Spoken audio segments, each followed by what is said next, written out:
Salam sejahtera Malaysia, denyut nadi suara rakyat bergema di channel ini. Jangan lupa tekan butang subscribe, like dan share. Malaysia kita punya, cintai Malaysiaku, kita jaga kita.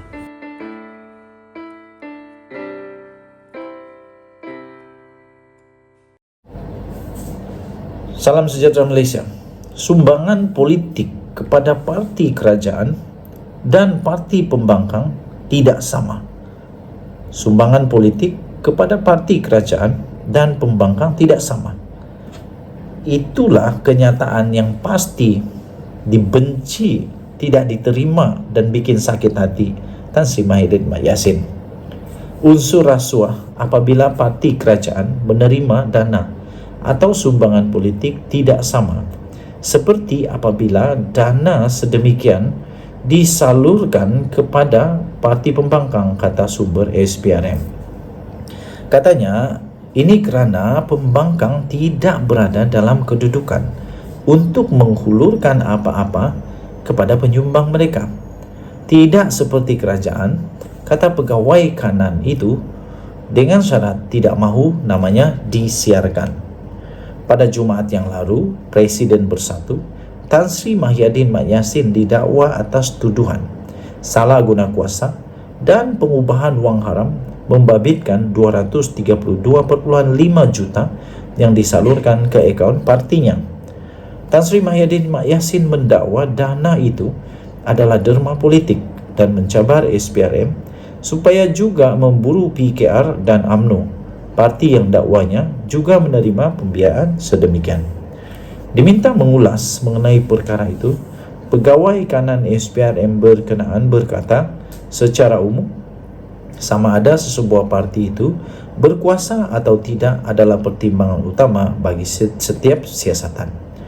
Katanya, katakanlah kamu parti pejuang. Saya beri sumbangan untuk kempen dan sebagainya. Tetapi saya tidak mempunyai sebarang urusan, sama ada rasmi atau tidak, kerana kamu tidak pernah beri saya sebarang projek. Jadi saya boleh beri jadi saya boleh beri dan awak boleh terima. Ini tidak salah, kata kenyataan itu. Tetapi berbanding dengan parti pemerintah yang mempunyai kuasa untuk meluluskan projek, dan kemudian syarikat itu dapat projek dan diminta memberikan peratusan tertentu projek tersebut, ini berbeza, kata sumber itu. PKR adalah dalam pembangkang sebelum pilihan raya umum ke-15, manakala UMNO pula membentuk kerajaan bersama-sama dengan Bersatu dan PAS. Pembiayaan politik ketika ini tidak dikawal, walaupun rang undang-undang telah digubal selama bertahun-tahun. Dengan kerajaan terdahulu berikrar untuk membentangkan undang-undang sedemikian. Dalam perkembangan terkini, kerajaan semasa berkata rang undang-undang itu akan dirujuk kepada jawatan kuasa pilihan khas parlimen untuk dipertimbangkan selanjutnya. Sementara itu, mengenai mengapa hanya penerima didakwa dalam kes berprofil tinggi seperti Mahidin Mat Yassin, walaupun akta SPRM juga menghukum kedua-dua pemberi dan penerima, sumber itu berkata terdapat perbezaan di antara kes rasuah dan salah guna kuasa secara langsung. Dalam kes rasuah, pegawai itu berkata, lazimnya sama ada pemberi atau penerima atau kedua-dua mereka akan didakwa di mahkamah. Bagaimanapun dalam kes salah guna kuasa, individu yang menyalahgunakan kedudukannya untuk mendapatkan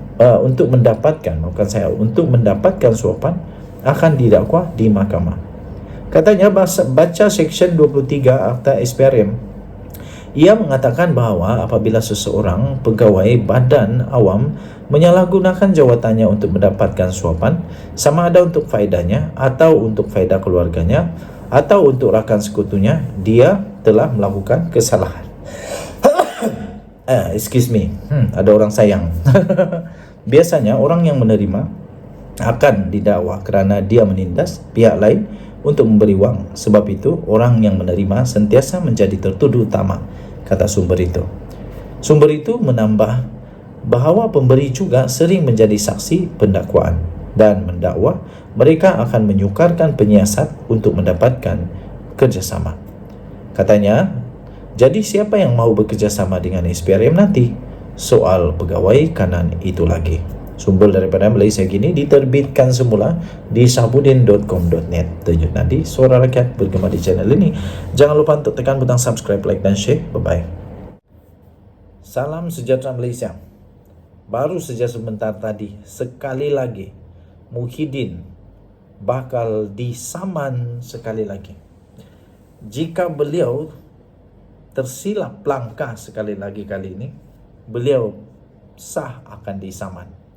Jika beliau gagal untuk mengeluarkan bukti, beliau akan disaman sekali lagi.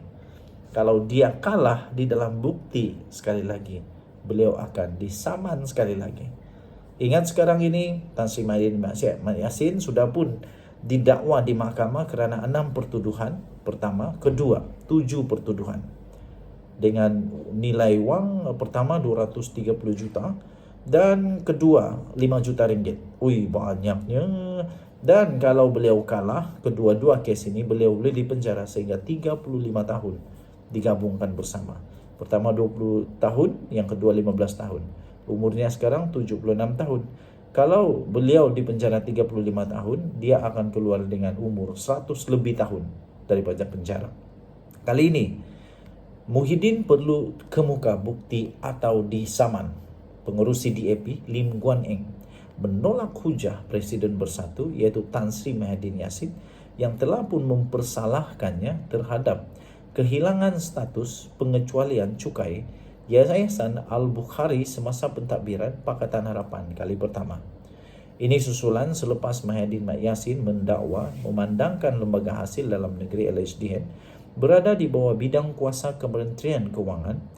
Perkara berkaitan dengan pengecualian cukai itu mesti melalui Lim Guan Eng semasa dia memegang jawatan Menteri Kewangan. Dalam satu kenyataan pada hari ini, Lim Guan Eng menggelar kenyataan Muhyiddin itu sebagai logik songsang. Katanya, jika tiada arahan khusus bagaimana seseorang menteri boleh bertanggungjawab ke atas setiap tindakan yang diambil oleh pelbagai agensi dan GLC di bawah bidang kuasanya. Kalau begitu, katanya, sebagai bekas Perdana Menteri, Muhyiddin harus bertanggungjawab atas setiap amalan rasuah yang dilakukan oleh pegawai kerajaan di negara ini. Katanya, apakah jenis logik songsang dan kelakuan tidak bertanggungjawab ini? Soal Lim Guan Eng. Pada malam Khamis yang lepas, selepas Tan Sri Muhyiddin Yassin dibebaskan daripada tahanan SPRM, Muhyiddin berkata dia akan didakwa atas tuduhan salah guna kuasa kerana memberi semula pengecualian cukai kepada yayasan yang diketuai oleh hartawan Syed Mokhtar Al-Bukhari. Presiden Bersatu itu mendakwa pengecualian cukai itu dibatalkan oleh Lim Guan Eng ketika Pakatan Harapan berkuasa pada tahun 2018. Walau bagaimanapun, Lim Guan Eng menafikan perkara tersebut dan memberi Muhyiddin sehingga hari Rabu ini untuk memohon maaf serta menarik balik kenyataan itu atau berdepan dengan tindakan saman fitnah. Semalam ahli Parlimen Pagoh itu enggan menarik balik kenyataan tersebut dan mencabar Lim supaya menjelaskan peranannya dalam perkara itu. Muhyiddin mendakwa Lim Guan Eng kini takut kerana tindakannya mengganggu Yayasan Kebajikan Pimpinan Melayu terbesar di negara ini. Lim bagaimanapun membalas dengan mengatakan dakwaan itu adalah rekaan dan hasutan. Katanya ini adalah dakwaan yang serius bahawa saya bertindak terhadap sebuah yayasan kebajikan Islam. Ia adalah bersifat menghasut kerana dakwaan berkenan adalah tidak berasas. Katanya sekiranya tidak disangkal dengan bersungguh-sungguh, kenyataan berbau hasutan seperti ini boleh menyemarakkan sentimen yang menjejaskan muhibah kaum dan mengancam keharmonian agama, kata ahli Parlimen Bagan itu. Denyut nadi suara rakyat bergema di channel ini. Kita nantikan siapa menang, siapa kalah. Yang penting kebenaran pasti menang. Denyut nadi, kita bye-bye. Bye-bye. Apa bye-bye?